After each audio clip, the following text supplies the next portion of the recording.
Listen up. Hi, Lucy. Hi, Kel. The Lucy and Kel podcast. Hey, everybody. It is the Monday podcast. It's a very hello to Lucy. Hello. And a very welcome back to producer Casey, everybody. Welcome back, Casey. Thank you. Yes, Queen is back. She's bringing the energy. It's great to have producer Casey back doing her actual role of producing the Brekkie Show, but also right about now is your chance, Melbourne, and the rest of the world as you listen into this podcast globally, I'm sure, to listen to Lucy and Casey in real time discuss each other's lives after having not seen each other face to face for about a week and a half. Yeah. Have at Too it, long. ladies. Oh my gosh. Hi. Welcome back. Thank you so much. Do you feel different now you're married? I do. I was Do you thinking feel about it more on the way. mature and grown up? Yeah. I just feel like I've only been married a week, but marriage definitely does teach you some stuff about yourself. It's very eye-opening. What has it taught you? 7 days, Casey. It's only been 7 days. Casey. I feel like an old lady, but What has it taught you? everyone just says how amazing it is, and you know, you'll go through things together, and I'm like, in 7 days I feel like we've done all of that already. Just like, you know, Riley just knows what to say when I need it to be said, if that makes sense. And he just, now that I'm with him more, he does it more, and I'm like, wow, like this is so amazing. You pick me up when I'm down, or if I'm doing something wrong, you'll tell me in a nice way, and I do it vice versa for him. And I'm like, this is so, we're just making each other better people. And like, it's just, I know 7 days and it was all honeymoon, but still. That's all right. That's what the honeymoon period is for. Yeah, Enjoy this it's been period really amazing. before it descends into the dark. No, just kidding. That's what marriage is, though. When you find the right person and they are on your side, and it's not a nasty competition. It's just about someone who wants to make you better. They want you to make them better. When you're down, if they can lift you up. My favourite thing about Kel is he makes me laugh. No matter how sad I get, no matter what is going on at home, he will just turn and crack one joke that breaks me, and I start laughing, and then it's all gone. It's all over, whatever is happening. That's one of my favourite things. Even when you're sad about me. Yeah, sometimes I'll be sad about him and he'll make a joke and I will laugh despite myself. Yeah. Oh my god. Even when he ruins like the pair of expensive Adidas joggers I bought him just recently. Maybe. Did he ruin them? Yeah, he ruined them. Maybe I hung up some Christmas lights in a $100 pair of Adidas tracksuit pants. And he kneeled in the garden bark, the black garden bark, in the tan Adidas joggers that I bought him. This isn't about And you he comes I. in covered in mud. It's about you now. Yeah, and I was like, what are you doing, mate? What are Can you I, doing? That's wrong.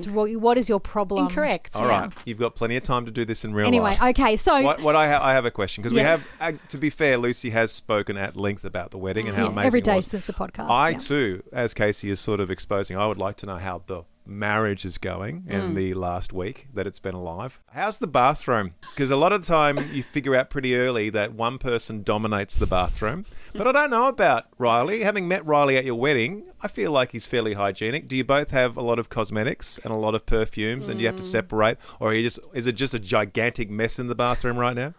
He is way cleaner than me. I've got stuff everywhere. My hair's everywhere. And he's just got his deodorants and one toothbrush. All right. So you're kind of dominating the bathroom and he's leaving you to your own devices. Yeah, That's but good he's news. like a girl when it comes to clothes. He's got 3 rooms full with clothes in our house. Wow. Yeah, he had to have his own room just for clothes. Wowzers. And I'm like, That you need to might get rid of be it. Lucy's dream guy. No, I don't want someone with clothes. I don't want to compete for the cupboard space. I love that Kel's got 3 T-shirts, 1 pair of ruined pants now, Adidas pants, and a couple of pairs of shoes. I love that. So are we good. talking, is it all runners? Is it T-shirt? It's everything. It's everything. And he just buys more. Yeah. He's a hoarder. The other day, he's like, no, he gets rid of things, but he just has so many new things. He loves this certain vintage shop and he just gets something every week, every release. And I'm like, mate. You're like, now, you buy now that space? I'm controlling the money, mate. Yeah, No yeah, more. literally. Got to save for a house. Well, that's what I was trying to tell him. But anyways, he's got too many clothes. And Talking about saving for a house, I did chat to your mum at the wedding. Oh, yeah. I love your mum. Love her Your mum, too. by the way, is so beautiful. Just side note. Like beautiful inside and out. Yeah. But She's also, can I say, because we first met her officially at the wedding, she's also very Casey. She's all like, how's everyone going? Everyone having fun? That's great. Everyone's good. It's been a great wedding so far. She was so busy. She is not me. She's very, it's like talking to an was, older you. yeah. She's so beautiful.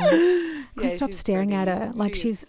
stunning. Yeah. Like, She's stunning. quite But you're nice. stunning and your sister's stunning. And that's Yeah. it is what it is. But your mum is just Are stunning. you saying all of the genes come through the mum and you don't think her dad's a good-looking rooster? Yeah, he's gorgeous, but your mum looks like It's your just mum this looks bald like guy. your mum looks nothing wrong with bald guys. Hey, wait, not. your mum just looks like your sister. That's the Yeah. thing that Do I you can't get. reckon? Yeah, she just looks like an older sister. See, Yeah. She my does not look takeaway- like your mum. My That's so good. takeaway wasn't about your mum, as delightful as she is. My takeaway is your dad drives an army truck. Oh, yeah. That's Yeah, my that was takeaway. It was so good for photos. Yeah, why He's- does he drive an army truck? To tow their caravan because Could they have been wanted truck. to But why is it Australia. an army truck? Of course, why not? Why not? Yeah. Literally, that's what my mum said. And then my mum's like, why do we need these tyres? And why do we need this customised number plate to make the car drive? Would you not be seen? man. Would you not be seen in a giant No, army truck with no, me? because I feel like you need to be in the army to drive a giant army truck. It's literally an ex-government I can army tell truck. it's a camo crazy. covered army truck, but I feel like Well, guys are kids. yeah, they are big Yeah. kids, Yeah, aren't yeah, they? yeah. Correct. Kelly'd have an army truck Yeah. if I let him, but I Yeah. won't let him. Nah. Do-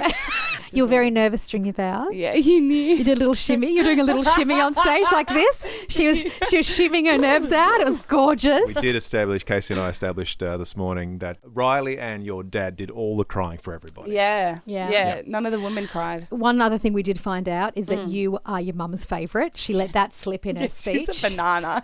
She said, she's like, oh, I am sorry. We laughed. We had a good love laugh it. about that. We met all your family. We met all your friends. Yeah. It was lots of people listened to the podcast, which was Yeah. lovely.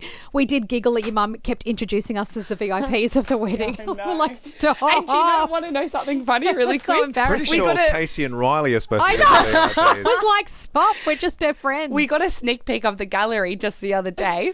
Good photos, and then out of all the family portraits and stuff, Yeah. they didn't give us a sneak peek of any of our immediate families. Yeah. She gave us a sneak peek Yep. of the photo with me and you, me and Lucy. I was like, oh, we're getting to the family stuff, and it was just me and you. Before we wrap it all up, Casey has brought some audio from the wedding. We talked about this in a previous podcast. One of the great angles, one of the great things to do at Casey's wedding, instead of writing in a little logbook about, often there's a book where you can write in, wish the bride and groom all the very best for their life ahead. Casey had a phone set up, which essentially you picked up the phone and you left a voicemail. Yep. Which is such a Casey thing to do. That's the coolest thing I've ever seen at a wedding. Yeah. Yeah. A lot of people were doing it in the quieter times, which is more sensible, I thought. Lucy and I, towards the end of the night, thought we haven't done that yet. Let's go over and do it. I pick up the phone. Yeah. We listen to the message. It's, hey, it's Casey and Riley here. Leave a message for us on our wedding day. Yeah. And I was about to start leaving a message when Casey turned up out of the blue. Yeah. And the music is blaring. It's one of those points of the wedding night where everyone's having so much fun. Yeah. And essentially, Casey just grabbed the phone off me and started leaving a message for herself. Yeah. And I said, I wonder what that message was. Yes. Do we have that message? Because I haven't heard it yet, Casey. We do indeed. We've got It's the it. first one. Okay, just the to- first, so it's 2 bits of audio. Yeah. So here is the message that Casey left herself on her own wedding night. Lucy and Cal, here's Cal. Here you go, Cal, here's Cal. Hey, it's Casey and Riley's wedding, everybody! I'm Lucy now. She's taking a photo. Hello. Are you using a filter? No, I'm not. What was that? It's about 10 o'clock at night. I was Yeah. speaking like this. It was very loud. That's about what I thought it would That's sound so like. funny. It's so actually come silly. through quite well. Oh, I did a really nice, meaningful one though afterwards. Yeah, Cal's got it. Oh. Oh, do we want to hear the nice, meaningful one? Oh, Yeah. Is it nice? Oh my goodness! It is Lucy here, your surrogate mother, your podcast co-host, and your friend and your colleague, and I am your biggest fan. Guys, I'm so proud of you both. I'm so excited for the life you're going to build together. Always stay in love, stay as a team, work together.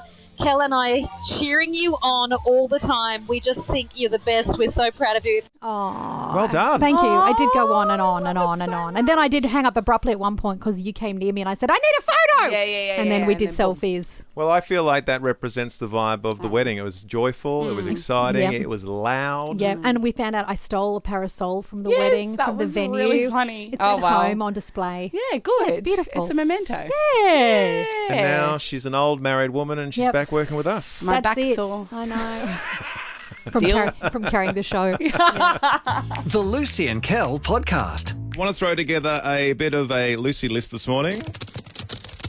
The Lucy list. The Lucy List time, where I'm going to ask you to list something for me. Now, it concerns the weekend, and normally on Lucy and Kel for breakfast, if there's a mystery, we like to unpack that mystery and try and figure it out together as a light family. There's no requirement to figure out this mystery because Lucy and I worked this out across the weekend.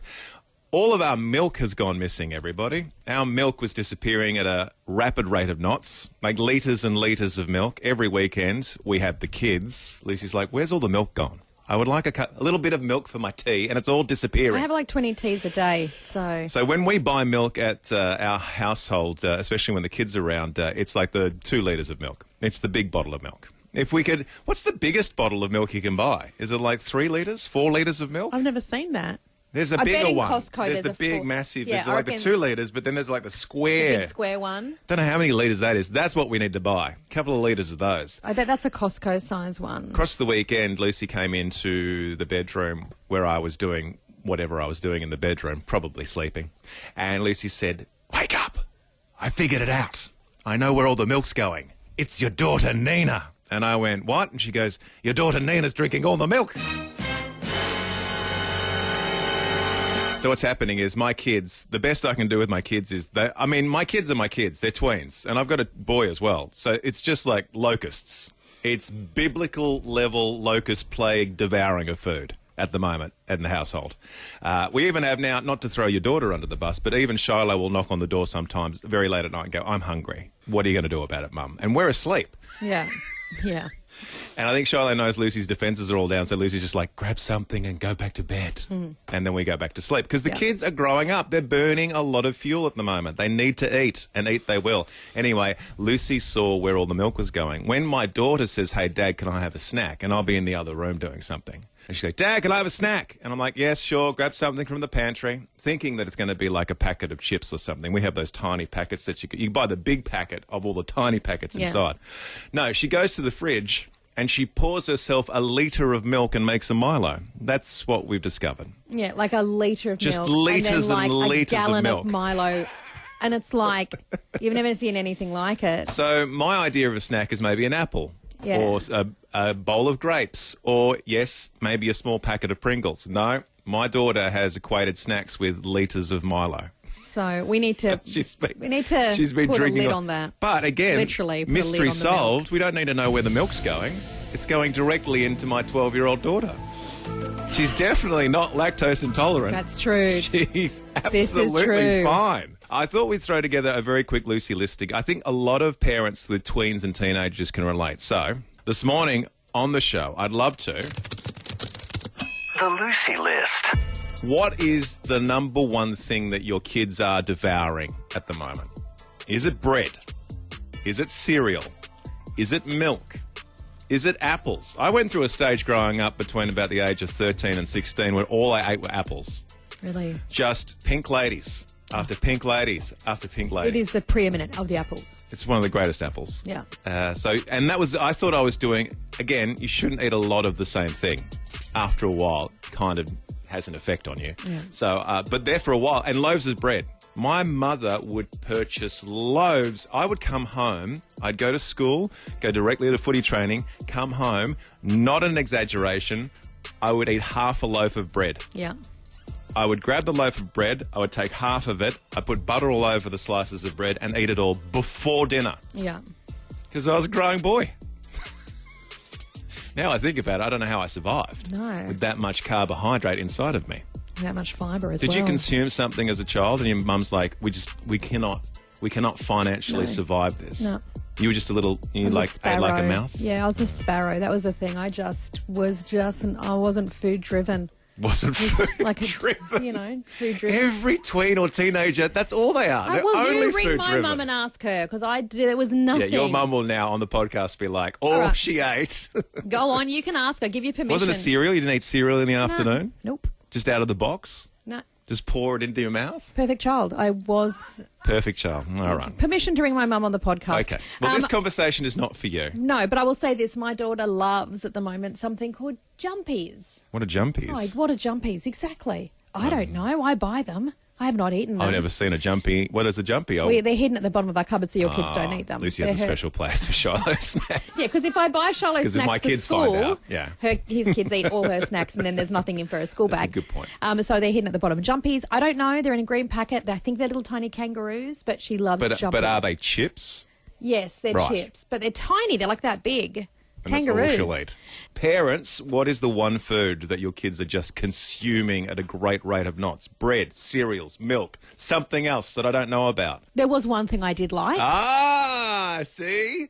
This is how it happens. You just push a little bit, keep pushing, and then all of a sudden, all right. The one food that Lucy consumed as a teenager that she consumed a lot of... Space food sticks. There you go. Now you don't have to fear your mother anymore. Yeah. Now, the space food sticks, for those that are probably too young to remember... Casey, do you know what space food sticks are? It's like a processed... Think of a factory, a conveyor belt, and then out of the machine just comes a line of hardened mush that they would just chop up into rectangles and then wrap up into... And then you just eat that. It wasn't even a food, I don't think. It was a food. It was just mush hardened together. It wasn't. It was like chewy caramel, kind of chewy chocolate.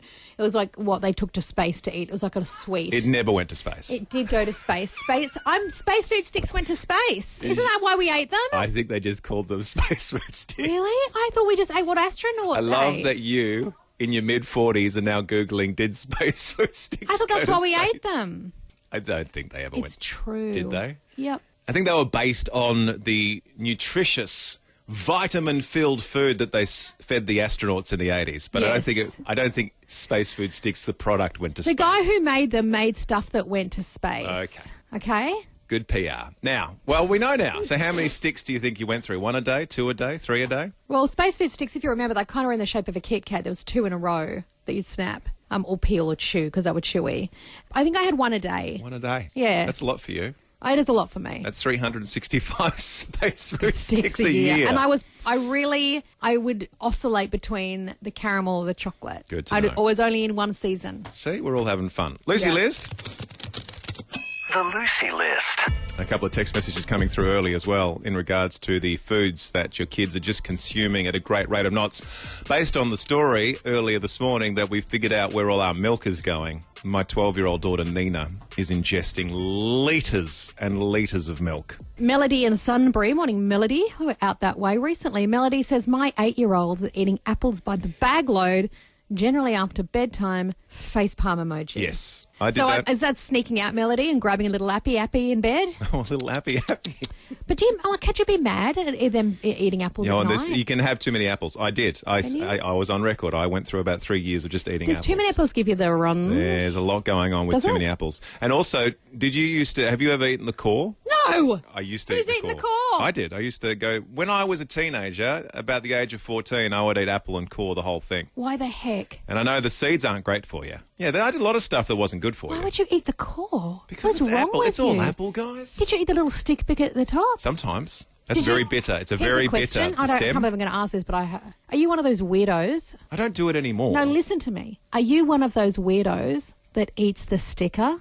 No. I mean, accidentally, I would have eaten 100 stickers. Because there are some people that eat stickers. Yeah, accidentally, I would They have. thought they were edible stickers. A lot of people think they're edible stickers. I swear. I know the stickers are not part of the apple, but the ferocity at which I ate apples as a teenager, I would have ingested 100 stickers. Can we ask later on, maybe not this show, maybe tomorrow at 6, can we ask if people ate stickers? Because I want to find the sticker eaters. No one thinks the stickers are edible. I believe they do. Do you have, off air, while we're playing a song, do you have a person and a name in mind? You know of somebody actually who eats the stickers? No, but I'm pretty sure on radio once someone said that, and I'm sure it's a fact. All right, Melody, thanks for that. Apples. Thanks, Melody. Apples. Juliet as well. Melody just texted as we were gas bagging on. She's replied to the question I just said. She goes, yes, they're sneaky apples. And the only way she knows that he's doing it is because there's heaps of apple cores under his bed. Yeah. That follow is the so trail. funny, Melody. Follow the trail of apple That cores. is the rotting apple cores under your 8-year-old's I'd have bed. that blue mould on it as well. Oh. Yeah. Oh, Melody. All kids are the same. Don't be ashamed, Melody. All kids are the same. He's a little possum, isn't he? He's Yeah. a little possum. He's your little fruit possum. That's Juliet gross. That's joins gross. us on the text. Juliet in Edithvale, morning, lovely. She goes, welcome back, Mrs. Casey. Producer She goes, Casey. hope you had a beautiful wedding and a honeymoon. She goes, I can't remember what my kids ate heaps of, but she goes, I think it was biscuits. My son would eat heaps of biscuits, but my daughter would make healthy bowls. Healthy bowls? Like acai bowls. Oh, that's too complicated. Yeah, too fancy. I just smash an entire packet of ginger nut snaps. See, that's the thing with biscuits. They don't fill you, so you just keep eating them, inhaling them, right? And then you've done a whole pack of Malta-Milks. Oh, can you imagine? The Lucy and Kel podcast. You're going to love this next bit. Oh, spoiler alert. Across the weekend in the city of Melbourne, it was... It's beginning to look a lot like Christmas. Yes. The Myer Christmas Windows open for business across the weekend. A great time of the year, great chance to get into the city. Not a lot of us are doing that at the moment, but you can get back into the city and check out the Myer Christmas Windows. And this year's theme is Lego, everybody. Lego windows, as far as the eye can see on the news across the weekend. They had the Hamish Blake. The Hamish Blake was doing what Hamish does, being effortlessly, I can't even say the word properly. I'm sure he could. I can't even say it. Say it for me. Effortlessly. He was being effortlessly endearing and friendly. Just everyone loves Hamish. Yeah, he's just lovely. the most likeable guy in the country. Yeah. Anyway, he was there saying, look, Lego, guys, I'm associated with Lego. Check out all the Lego. It's Lego in Windows. Because Brickman would have made it. Maybe. I didn't No, see he a does. lot. Oh, he did? Yeah, Brickman would Oh, have made it. you constructed it, yes. Yeah, 'cause he's I like thought the you meant only- made it as in was there on the day. I don't know. No. Did he make it? I don't know. Constructed it, yes. Him and Yes. his little minions, I believe, threw it Yeah. all together, and it probably took months. Yeah, I'm sure it did. I haven't seen any images of it yet, but was told by my kids reliably on the weekend, hey, Dad, guess what? Another reason why you're failing as a father, you've never taken us to see the Myer Christmas Windows. And I said, yes, we have. We have been to the Myer Christmas Windows. And they said, no, we're the twins. You've taken the two older kids. So you don't even know which kids you've taken. And I said, who are you again? No. So the twins are like, what are the Myer Christmas Windows? Why are they all Lego? And when can we go see them? And I said, I answered all those questions. And maybe we What will. have you promised? What a great time to be with the family this time of the year, down in the city on the weekend, checking out the Myer Christmas Windows. If they're anything like the ones I've experienced in the past, get ready to line up. There's a lot of lining up. No, the thing is when they first open, there's a lot of lining up. But then I feel after a while, you Sort walk of- past and there's no one there. Right. Yeah. So you leave it a week. Yeah, 100%. There's probably a sweet spot. Opening, lots of people. Yeah. Middle bit, get in straight away. Closer to Christmas, lots Yes. of people. Yeah. That's Lucy's plan. But it did occur to me, I thought, what else haven't I taken my kids to? They've been Melburnians their whole life. I was born and raised. Born Yeah. in Moorabbin, lived my whole life here. Yeah. I've moved around a bit to work in different places of Australia, but I'm a Melburnian. Yeah. And my kids are too, and there's probably places I've never taken them to that I should have. So I started going through a list in my head. Yeah. And even just for myself, where have I not been in Melbourne, or what have I not done in Melbourne that I should have, because I'm a Melburnian? Is there anything that comes to the top of your head when you think you've been here for as long as you have and there's a place you've never been? I can go through the list for you. I just think thought, I've been everywhere, You've been everywhere, man? I'm an everywhere man. Yeah. well, let's go through the list. Go. The 12 Apostles. Done it. Okay. The Penguins. Done it. Numerous times. Puffing Billy. Done it. Let's just say it. The Myer Christmas Windows. Sorry, I've just got to retract that statement. I've never ridden on Puffing Billy. We found one. We found one. Yeah. You've never done Puffing Billy? Never. You didn't go to primary school in Melbourne? No. Oh, you were in Brisbane. That's right. Well, that's the one thing you do as primary school in the 80s in Melbourne. You ride go Puffing on Billy. Puffing Okay. Billy. And what's the greatest thing about Puffing Billy? You used to be able to put your legs out, then they stopped it, and I think you could do it again. I think you're right. The greatest thing was sitting out the side of the window and dangling your legs, especially as you go over those very rickety bridges around Emerald or Coldstream or wherever Okay, it that's is. one thing I haven't done. All right. The Myer Christmas Windows. Yes. All right. I think that's 3 out of 4. What else have I thought of? Oh, Cryle Castle. Yes. Sovereign Hill. Yes. I'm running out of Warburton ideas. Redwoods. Is the Warburton Redwoods on everybody's to-do list? They Yes. should be. It is. I love No, it. it actually is. It's one of my favourite places on the earth. It is. Warburton Redwoods. You're doing pretty well. Yeah. I'm sure there's 1,000 other things. the Botanical Gardens. Have you been to Moomba? This is when I say no, but I have been because I was in a race at Moomba in bathtubs. you're in the Yarra, so yes, you have. I've been to Moomba, but I haven't really been to You haven't. Moomba. I bet you haven't seen the parade. No. All right. What was the other thing you asked me? The Botanical Gardens. Botanical Gardens. You've been, obviously. You've seen the clock? You've seen the flower clock? I'll tell you what I haven't seen. The tiny little village that is somewhere in one of the gardens. Is in Fitzroy Gardens. There's a tiny little Edwardian village. Is there? Yeah, like it's a tiny model village. Well, I've never been. The Tudor Village. Where's that, Melbourne? I've never been to that. Tudor Village, model Tudor Village. It looks so cool. Yeah. Super cool, guys. It's just behind Captain Cook's cottage. Have you been to Captain Cook's cottage? No. Okay. Things like the Art Centre. Yes. You've been there. Have you been to Hearn's Hobbies in the city? Yes. Or is that a bit more of a That's not a thing to go to. Well, well Have done. been to the magic You've shop. been. Yeah, well, because my dad.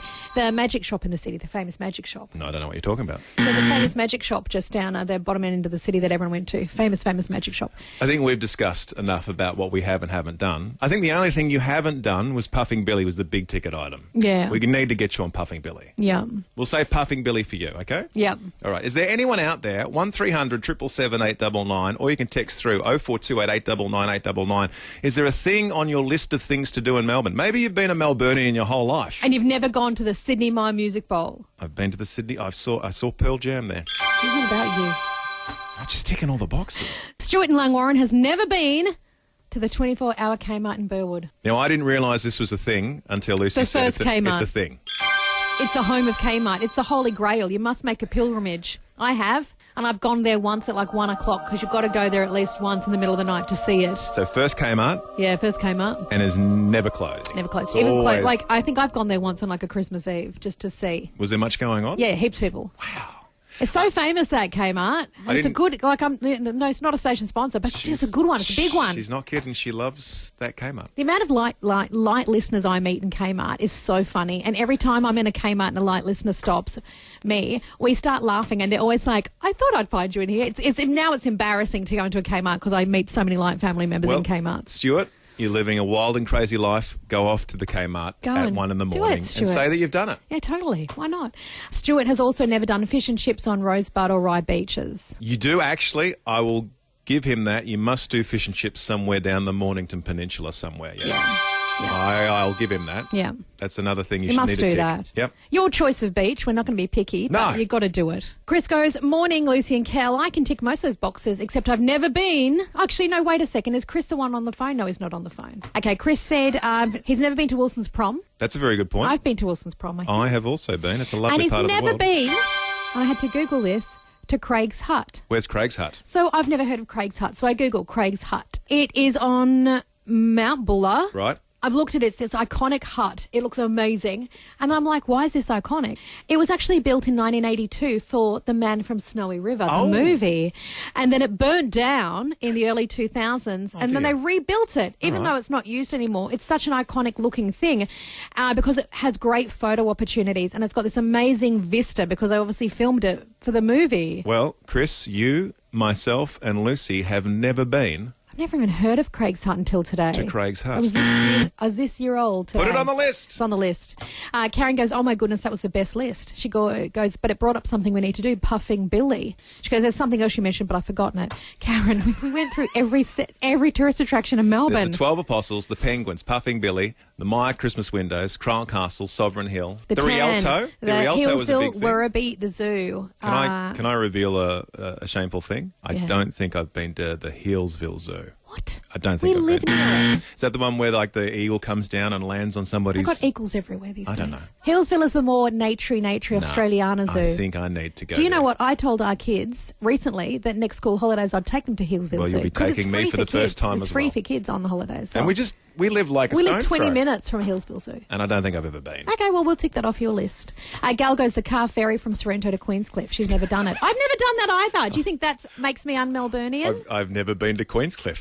Yes, you probably have. I don't think I have. Yeah, I've you have. definitely not taken the ferry there. No, because you know how it's like the bay and then there's the 2 points. I may have driven through points. it. You've been to both points. Sorrento's 1 point and Queenscliff is Never taken the ferry. other bit. Never been over the other side of Sorrento. You must have because you've been to Geelong and that's that area, right? I've driven through Geelong. Anyway, this isn't about me. Don't get angry with me. I think if you've not Stuart been again. down, I'll just say if you haven't been down to Sorrento. Can I say what Stuart, something else that Stuart? Yeah, you can do Arthur's that. Seat, everybody. Have we all been to Arthur's Seat? Because I have not. I don't think I've done Arthur's Seat either. I've been to Arthur's Seat. Where the maze is. Yes, I've been to that. but I have not been on the chairlift. Well, the chairlift was a thing, and then it wasn't a thing, and then it was a thing again, and I think it still is a thing. Dawn has said, what about the Cuckoo? It's closed, but it was iconic. And then Mark said, I've never been to the Cuckoo restaurant. And he goes, and I've lived here for 50 years. I've lived here for a hot 50 minutes, and I have never been to the...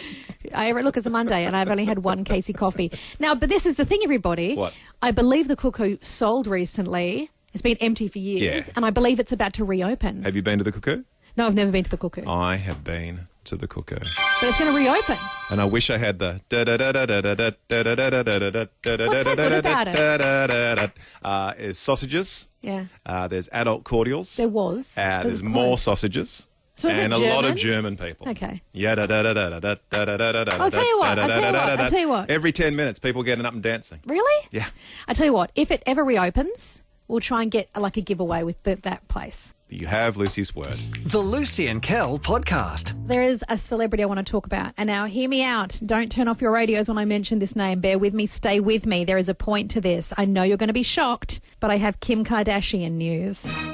Yeah.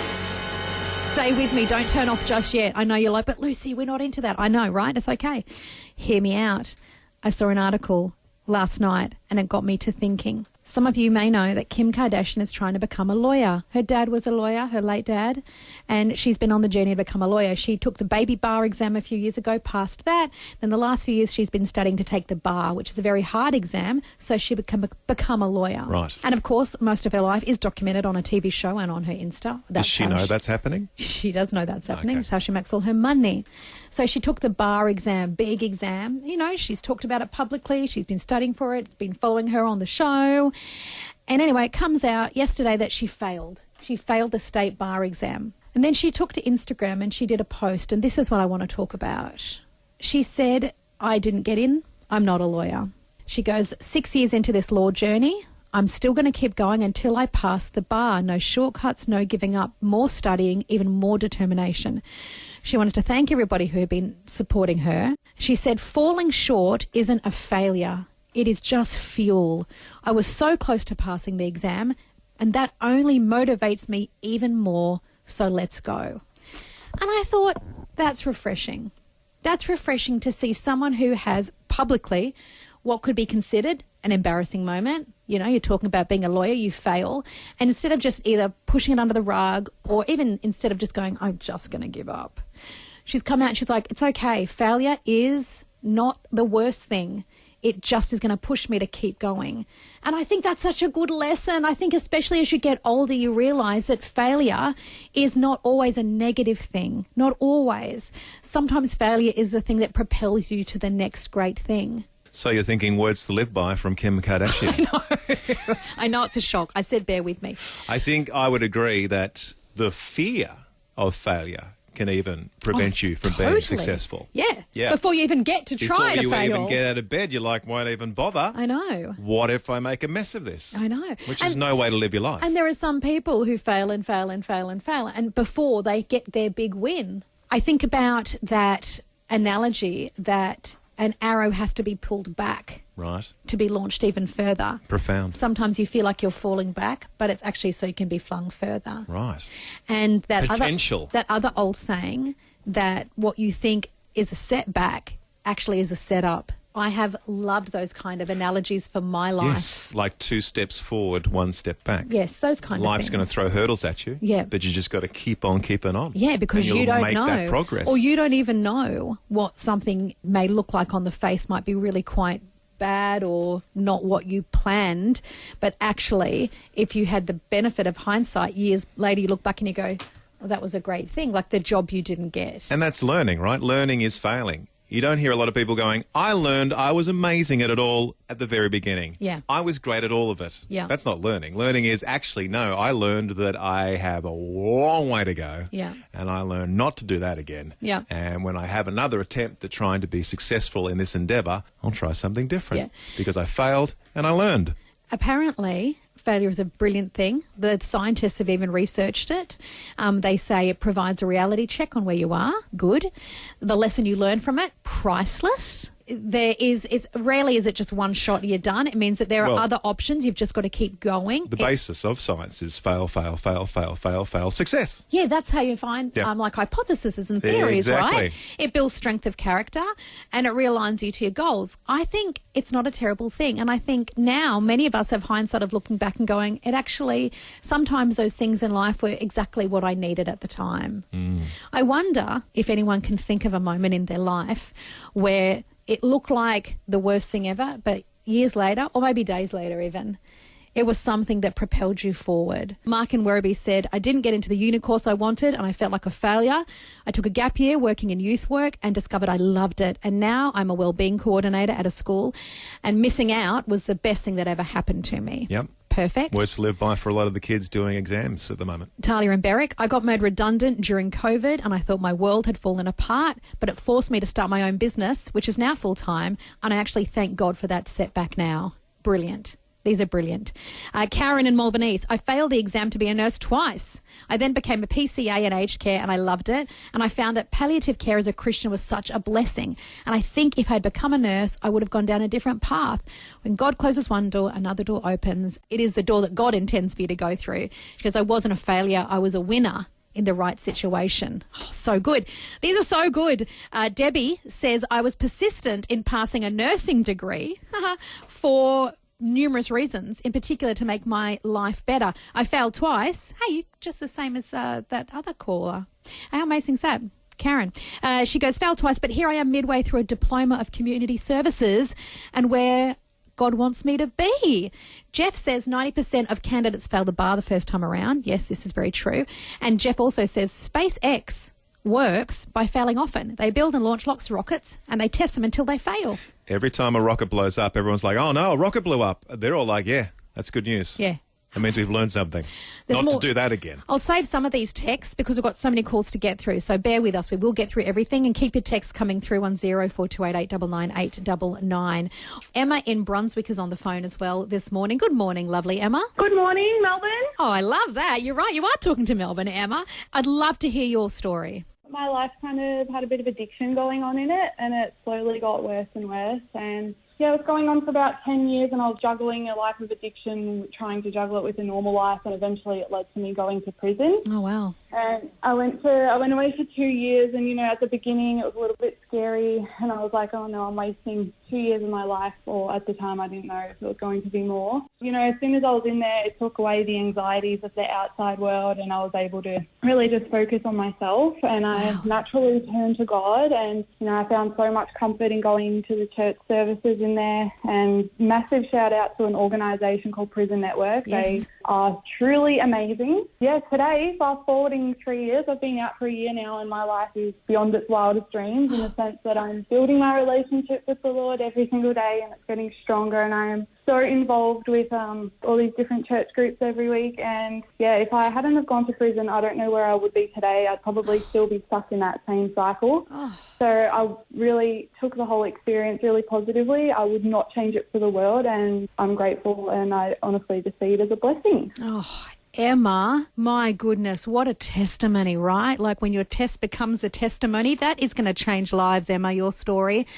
I am so proud of you. You are it. You're it in a bit. And I love here you are now listening to The Light, which you probably wouldn't have done a few years ago. And I'm sure that's a part of your journey as well, being able to, you know, infuse with good music and the Christian message of hope every day. I wake up listening to The Light. I leave it on all day for my dog whilst I'm at work. You know, it's on in my car. It is my staple radio station. I don't really listen to much else. Love it. The Lucy and Kel Podcast. And dare I say at the end of another successful podcast, because Lucy and Casey have reunited once again. She's old news now. She's back at work, and it's great to have everyone back on board for the podcast. Before we wrap up, we do have a little bit of yesterday's mail right now. Earlier in the podcast, we did cover off the fact that our kids are consuming large quantities of food. The conversation led to kids who are consuming a huge amount of apples. I revealed I was one of those kids growing up. Lucy said, and I'm going to quote the sentence, Lucy said, were you one of those weirdos that thought that the stickers on the apples were edible. Yeah. You weirdo. Yeah. And I said, can we talk about it tomorrow on the show? Well, we don't have to. No. Because somebody texted through immediately after that conversation. A lovely lady who will remain nameless. She says, my partner works at a certain beep, beep, beep apple orchards. Not a swear word. No. Just. She said, the apple stickers are edible. Of course they are. Look at that. Yeah. Which scientifically makes sense. Like, if people are already eating the plastic stickers, health and safety concerns dictate that you're going to have to engineer an edible apple sticker. Yeah. I'm just so glad science works in our favour like that. It's just interesting because on Google... Are you going to believe Google over Yes. one of our family members? Well, it says you can eat them, but you shouldn't eat them. What I think she might be saying is that they won't harm you. They've been designed not to harm you if you do ingest them. But I don't think it's like nommy noms, get them into you. Oh, I don't think anyone's suggesting throw Maybe the have a apple away, sticker eat the sticker. I'm just saying, Nom, I nom. don't think you should eat them. I But think- apparently if you do eat them, it's okay. I think on the podcast tomorrow, Casey's going to hand Lucy A sticker. from I'm the not apple, eating a and sticker. you'll just eat the sticker. I'm not doing that. And I'm not we'll see how eating you go. stickers. And on that No. bombshell, thanks so much for paying attention to this particular podcast. Excellent stuff. And until we meet again, everybody. Well, that's all for now. But you can download more podcasts anytime or catch Lucy and Kel live weekday mornings from 6 till 10 on 89.9 The Light. This is the end bit. This is the end bit. Woo! This is the end bit Yeah. of the show. And bit.